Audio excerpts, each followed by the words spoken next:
Okay, let's get cozy. Let's talk about everything that I read in the month of April. Hi guys, welcome back to my channel. My name is Reagan. I have unintentionally taken a bit of a break, okay? It's been probably a month since I filmed anything, which is crazy. I was finishing up grad school and also I graduated from grad school, so there have just been a lot of big life changes. I also start my new full-time job in a few weeks, so there's just a lot of things to get adjusted to. But nonetheless, we are back. Grab a little cup of coffee, grab a tea, and I'm excited to talk to you about the books that I read this month. In the month of April, I only read 6 books, which honestly is really good. Like, I'm not a quantity person, I'm way more of a quality person, and this month the quality was just top notch. I had some of the best reads. I was just so pleased with them. Also, in my April TBR video, I said that I wanted to read less, and I definitely achieved that. Yeah, I read 6 books. Like I said, the first book that we're going to be talking about, which is the first book that I read in April, is A One Dark Window by Rachel Gillig. I read this for my in-person book club and I loved it. I ended up giving this 4.5 stars. I just thought it was so unique. I thought the magic system was just incredible. Like, and I'm pretty sure that this is Rachel Gillig's debut. So Queen, you're onto something. You're doing good things. Because this book was just fantastic. This is about Elspeth, and she lives in this kingdom of Blunder. There's this like strange mist that has kind of gone over the kingdom. It affects everyone. She is also infected, and because of this, she's kind of an outsider. Like, with the infection, a lot of things happen. She has this nightmare inside of her, and a lot unfolds. It's very dark gothic fantasy. There is a little bit of a slow burn romance. There is card magic, which was just absolutely fascinating to me. I think that was my favorite part about this book, was the Providence cards and the card magic and the magic system. This was so unique. I haven't read anything like this in a really long time, and I loved it. I loved the ending. Like, the ending was such a cliffhanger. So I definitely need to pick up the second book soon. Like I said, 4.5 stars. Really happy with this. I started the month off really well. And then I kept the winning streak rolling because I read one of my new favorite books of all time. One of my favorite romances of all time for sure. And that is just No Notes, 5 stars. Absolutely loved it. Top tier romance. None other than Just for the Summer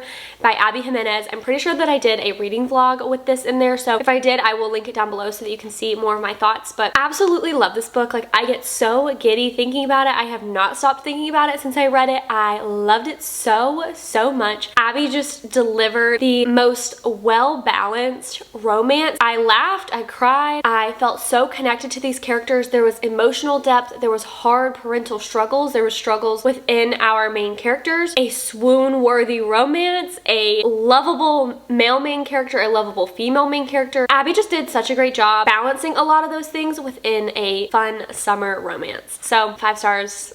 I just had the time of my life with this one. Okay, and then I read The Infinity Between Us by N.S. Perkins. I was just craving this book. This book was also on my April TBR. I was craving it. Okay, I needed to read it right then and there. And I don't know. I ended up giving this book 3.5 stars. There was a lot that I didn't like about the book, but I will say it did deliver on the exact vibes that I was wanting. Like, I was wanting that exact same, the summer I turned pretty, lake, beach house, coastal, angsty teen romance, okay?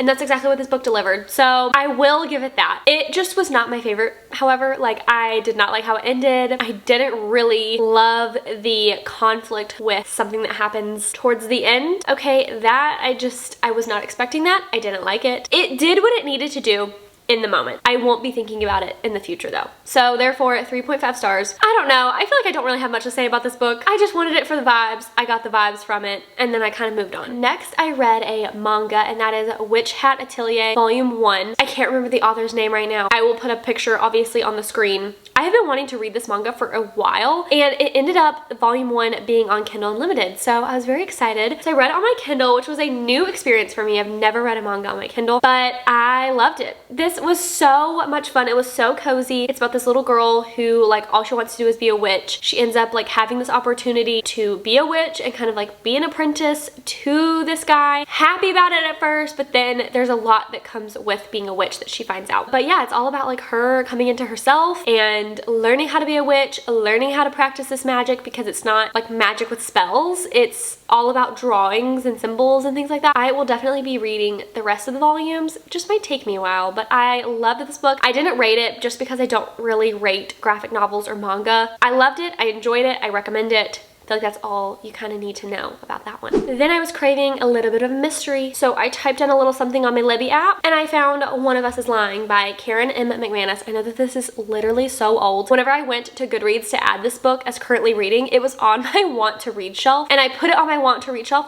6 years ago. So I was like, okay, it's definitely has been out for a while. I definitely need to read this. So I did read it and I gave it 3 stars. Didn't really believe the twist. I didn't really like the twist. Just was not for me, okay? It was very fast paced, and for that I was really, really thankful because I was kind of getting into a reading slump and I just wanted something fast to pull me out of it. So this definitely delivered on that. Like, it was a fast thriller. I was definitely intrigued from the first page, wanting to know what happened. I was just very underwhelmed, I think. I think I was expecting a lot, especially because of the high praise that this book has gotten over the years and how much I had hyped it up in my head, so maybe that was just a user error. It was good nonetheless, but again, it's not a book or a thriller that I will be thinking about in the future. It was just kind of there for the moment, and then I was outie, okay? But I just don't think I'm gonna read the second book to this book because, frankly, I don't really care. Last book that I read in April, I'm pretty sure that you can guess it because you're probably like, Reagan, where is this book? I've been waiting for this book. That book is none other than Funny Story by Emily Henry. Emily Henry, my queen, okay? I love her so much. I look forward to April and May of every year because I know that a new M. Hen book is gonna be out, and I loved this book. I will also kind of give you guys a little bit of my rankings just because I think that's really fun. Before I give you my rankings, let's talk about what I thought about Funny Story. So on Goodreads, I did give this book 4 stars, but it's more of like a 4.5. I wish that we had more of this story. Like, I wish that I had learned a little bit more about the characters. I feel like we learned a lot about them, but personally, I would have liked to learn more. I was just wanting to know everything about them. I was wanting to know more of their backstories. I was wanting to know more of their inner dialogue and things like that. That was just a very, very personal preference. I loved Daphne. I loved Miles. Miles is such a fun male main character. I know everyone has kept saying this. He is so Nick Miller coded, okay? And I have seen New Girl probably 17 times, and I love Nick Miller so much. So whenever I first heard that, I was like, I already know that I'm gonna love Miles, and I did. I loved him. I loved him. He was so fun. He was so gentle, such a golden retriever. Like, it was such a realistic romance, I feel like, in terms of how they interacted with each other and how their like feelings evolved. I feel like it was just very realistic, and I really liked that aspect of it. Yeah, like I said, I don't really have notes. It just wasn't a favorite Emily Henry, if that makes sense. And I will say this, what I love about Emily Henry is that everybody has their own Emily Henry that like they feel is theirs. They feel so connected to it. They feel like that's their book, that it was written for them. And I just feel like everyone has a different Emily Henry book that they feel like that towards. And this just wasn't mine, which is totally fine. Yeah, I mean, I loved this. I have nothing bad to say about it. And I just didn't get the 5-star feeling, but I loved it and I'm not mad about it at all. In terms of rankings, okay? My number 1 is People We Meet on Vacation. Poppy is me, I am her, okay? Alex is me, I am him, okay? I am a combination of Poppy and Alex. I love them so much. I love that book so much. I would say that it's probably tied with Beach Read because I love Gus so much. The quotes in that book are everything to me and more. So I feel like those are kind of tied.